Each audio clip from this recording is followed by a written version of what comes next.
শিলাবৃষ্টিতে ক্ষতিগ্রস্ত এলাকা পরিদর্শন করলেন ময়মনসিংহ ৭ ইশাল আসনের এমপি আনিসুজ্জামান। ময়মনসিংহের ত্রিশাল উপজেলায় গত ৫ মে গভীর রাতে কালবৈশাখী ঝড় ও শিলাবৃষ্টিতে কয়েক হাজার টিনের ঘর ও ফসলের ক্ষতিগ্রস্ত এলাকায় সরেজমিন পরিদর্শন করলেন ১৫-২ ময়মনসিংহ ৭ ত্রিশাল থেকে নির্বাচিত জাতীয় সংসদ সদস্য ও শিল্প মন্ত্রণালয়ের সংসদীয় স্থায়ী কমিটির সদস্য আলহাজ এবিএম আনিসুজ্জামান এমপি। শনিবার সকালে ত্রিশাল উপজেলার সদর ইউনিয়ন, ধানীখোলা ইউনিয়ন সহ কয়েকটি এলাকায় আমার ত্রিশাল ৬ নং ত্রিশাল ইউনিয়ন ১ নং ওয়ার্ড, এই ওয়ার্ডে সলিমপুর গ্রামের অধিকাংশ বাড়িঘর তছনছ করে দিয়েছে। আমাদের ফসলের সবচেয়ে বড় কথা হয়েছে ফসল। আমরা ত্রিশালে 20% ফসল মাত্র বড় ফসল তুলতে পারছি, 80% ফসলের ক্ষতি রয়ে গেছে এবং সমস্ত ফসল একদম বেস্ট ধ্বংস হয়ে গেছে। আমাদের যারা নিম্ন আয়ের মানুষ, যাদের ঘরে পুরান টিন ছিল, এগুলো একদম শেষ। তো দেখছেন যে কাঁথা দিয়ে আপনার কম্বল, পুরাতন কম্বল দিয়ে বাজার থেকে আপনার কম্বল কিনে এনে, আপনার সালা বস্তা কিনে এনে, দেখছেন যে পলিথিন কিনে এনে তারা জীবনযাপন করছে। আজকে যে বৃষ্টি হয়েছে, এই বৃষ্টিতে দেখছেন কোনো অবস্থাতে হাঁটা যাচ্ছে না, ঘরের যে অবস্থা সব দেখছেন। আমি ইতিমধ্যেই জাতীয় সংসদে কথা বলেছি, আমি আমার প্রধানমন্ত্রী মহোদয়ের সাথে কথা বলেছি। উনি আমাকে বলছেন, আশ্বস্ত করেছেন যে এই এখন টিন নাই, সরকারের কিনা নাই, তারা টেন্ডার দিয়েছেন। এই মাসের মধ্যেই আমাকে আশ্বস্ত করেছেন যে উনি টিন দিবেন। তো ইনশাল্লাহ যদি পাই, আমি জেলা প্রশাসকের সাথে কথা বলেছি, ওনার কাছে কিছু টিন আছে, আমরা এই সপ্তাহের মধ্যে হয়তো কিছু মধ্যে পাবো। যারা বেশি ক্ষতিগ্রস্ত, একদম যারা গরিব, হয়তো ওনাদের মাঝে আমি কিছু বিতরণ করতে পারবো, আর বাকিগুলো হয়তো এই মাসের শেষের দিকে যারা কম ক্ষতি হয়েছে। আমার এই ত্রিশাল ইউনিয়ন ধানীখোলা সবচেয়ে বেশি ক্ষতি হয়েছে। ধানীখোলা এবং কানিহাটিতে একদম ফসল নাই বলেছিল, একদম পুরো ফসল সহ।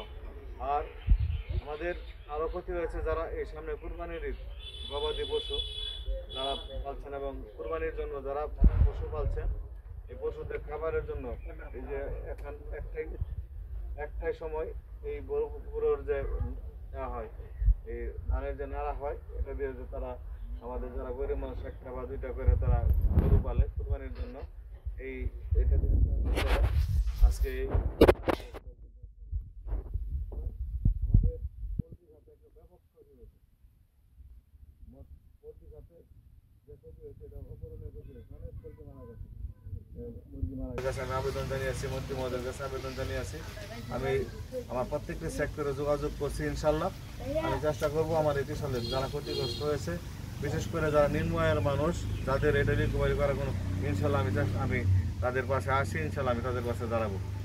আমি আমার মাননীয় প্রধানমন্ত্রীর কাছে আবেদন, যত দ্রুত সম্ভব আমার প্রধানমন্ত্রীকে দিয়ে আমার এটি যাতে পূরণ করা সম্ভব হয়, তার জন্য ব্যবস্থা নেন। আপনারা যারা আসছেন, বিভিন্ন পত্রিকা এবং চ্যানেলের সাংবাদিক সকলে আসছেন, আপনাদেরকে অসংখ্য ধন্যবাদ। এই দুর্দিনে আমার মানুষের পাশে দাঁড়িয়ে আছেন। ইনশাল্লাহ এই এলাকার যারা জনপ্রতিনিধি আছে, আমি তাদেরকে অনুরোধ জানাবো যে আপনারা যারা বেশি ক্ষতিগ্রস্ত, কম ক্ষতিগ্রস্ত, এগুলি আলাদা আলাদা লিস্ট করে আমাকে জমা দেন। ইনশাল্লাহ আমি আমার তরফ থেকে যা যা করার আমি এই মানুষের পাশে আমি থাকবো ইনশাল্লাহ। সকলকে ধন্যবাদ। আসসালামু আলাইকুম। কি করি হরে কাগজ আনি হরে কোনো চাইছি আর কি, কারণ গান বাদ নাই।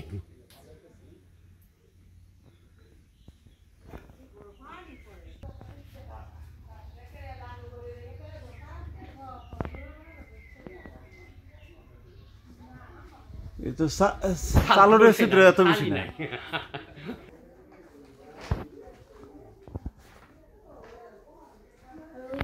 হয়ে গেছে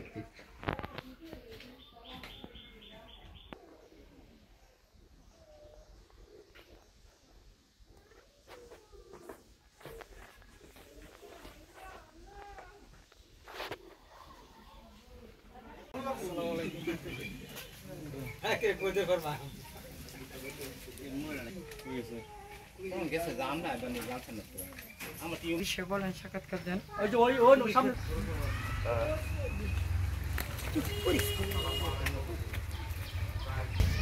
গত সোমবার দিন আমাদের এই ত্রিশালে মাত্র 10 মিনিটের শিলাবৃষ্টিতে ত্রিশালের 6টি ইউনিয়ন একদম তছনছ করে দিয়েছে পৌরসভা সহ। আমার ত্রিশাল 6 নং ত্রিশাল ইউনিয়ন 1 নং ওয়ার্ড। এই ওয়ার্ডে সলিমপুর গ্রামের অধিকাংশ বাড়িঘর তছনছ করে দিয়েছে। আমাদের ফসলের সবচেয়ে বড় কথা হয়েছে ফসল। আমরা ত্রিশালে 20% ফসল মাত্র বড় ফসল তুলতে পারছি, 80% ফসলের ক্ষতি রয়ে গেছে এবং সমস্ত ফসল একদম বেস্ট ধ্বংস হয়ে গেছে। আমাদের যারা নিম্ন আয়ের মানুষ, যাদের ঘরে পুরান টিন ছিল, এগুলো একদম শেষ। তো দেখছেন যে কাঁথা দিয়ে আপনার কম্বল, পুরাতন কম্বল দিয়ে বাজার থেকে আপনার কম্বল কিনে এনে, আপনার সালা বস্তা কিনে এনে, দেখছেন যে পলিথিন কিনে এনে তারা জীবনযাপন করছে। আজকে যে বৃষ্টি হয়েছে, এই বৃষ্টিতে দেখছেন কোনো অবস্থাতে হাঁটা যাচ্ছে না, ঘরের যে অবস্থা সব দেখছেন। আমি ইতিমধ্যেই জাতীয় সংসদে কথা বলেছি, আমি আমার প্রধানমন্ত্রী মহোদয়ের সাথে কথা বলেছি। উনি আমাকে বলছেন, আশ্বস্ত করেছেন যে এই এখন টিন নাই, সরকারি কিনা নাই, তারা টেন্ডার দিয়েছেন। এই মাসের মধ্যেই আমাকে আশ্বস্ত করেছেন যে উনি টিন দিবেন। ইনশাল্লাহ যদি পাই, আমি জেলা প্রশাসকের সাথে কথা বলেছি, ওনার কাছে কিছু টিন আছে, আমরা এই সপ্তাহের মধ্যে হয়তো কিছু মধ্যে পাবো। যারা বেশি ক্ষতিগ্রস্ত, একদম যারা গরিব, হয়তো ওনাদের মাঝে আমি কিছু বিতরণ করতে পারবো। আর বাকিগুলো হয়তো এই মাসের শেষের দিকে যারা কম ক্ষতি হয়েছে। আমার এই ত্রিশাল ইউনিয়ন ধানিখোলা সবচেয়ে বেশি ক্ষতি হয়েছে। ধানিখোলা এবং কানিহারিতে একদম ফসল নাই বলেছিল, একদম পুরো ফসল সহ।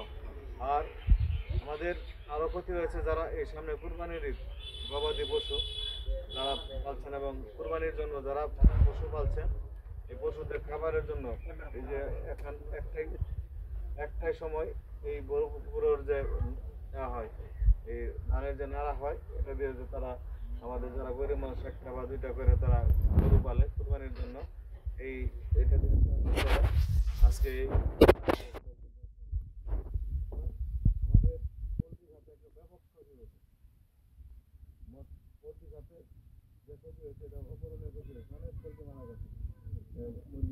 আমি আবেদন জানিয়েছি, মন্ত্রী মহোদয়ের কাছে আবেদন জানিয়েছি। আমি আমার প্রত্যেকটি সেক্টরে যোগাযোগ করছি। ইনশাল্লাহ আমি চেষ্টা করব আমার এই ত্রিশালে যারা ক্ষতিগ্রস্ত হয়েছে, বিশেষ করে যারা নিম্ন আয়ের মানুষ, যাদের এটা রিকভারি করার কোনো, ইনশাল্লাহ আমি তাদের পাশে আসি। ইনশাল্লাহ আমি তাদের পাশে দাঁড়াবো। আমি আমার মাননীয় প্রধানমন্ত্রীর কাছে আবেদন, যত দ্রুত সম্ভব আমার প্রধানমন্ত্রীকে দিয়ে আমার এটি যাতে পূরণ করা সম্ভব হয়, তার জন্য ব্যবস্থা নেন। আপনারা যারা আসছেন, বিভিন্ন পত্রিকা এবং চ্যানেলের সাংবাদিক সকলে আসছেন, আপনাদেরকে অসংখ্য ধন্যবাদ। এই দুর্দিনে আমার মানুষের পাশে দাঁড়িয়ে আছেন। ইনশাল্লাহ এই এলাকার যারা জনপ্রতিনিধি আছে, আমি তাদেরকে অনুরোধ জানাবো যে আপনারা যারা বেশি ক্ষতিগ্রস্ত, কম ক্ষতিগ্রস্ত, এগুলি আলাদা আলাদা লিস্ট করে আমাকে জমা দেন। ইনশাল্লাহ আমি আমার তরফ থেকে যা যা করার আমি এই মানুষের পাশে আমি থাকবো। ইনশাল্লাহ সকলকে ধন্যবাদ। আসসালামু আলাইকুম।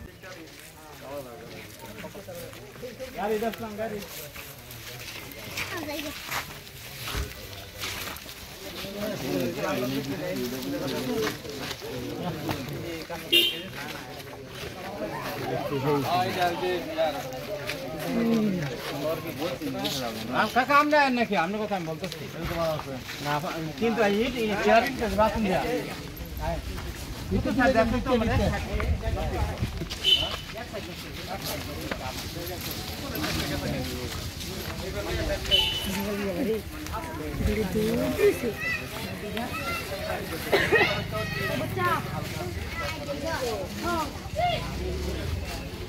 আমার দোকান করতে দেখাইছি দেখলো তার বেশি দেখাইছি না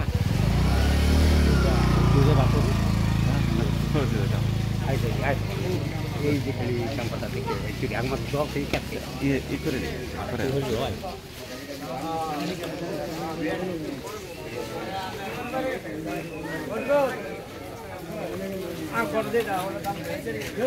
একটা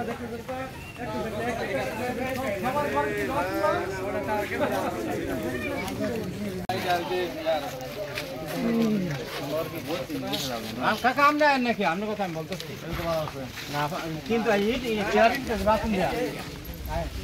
কিন্তু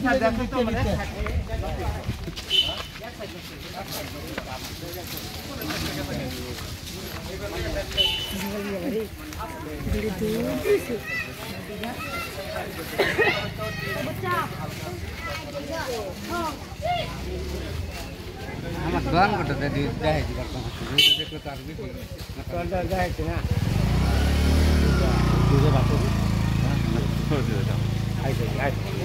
এই যে খালি সম্পদটা দেখতে একটু আমার জব থেকে ক্যাপ্টেন ই করে দে আর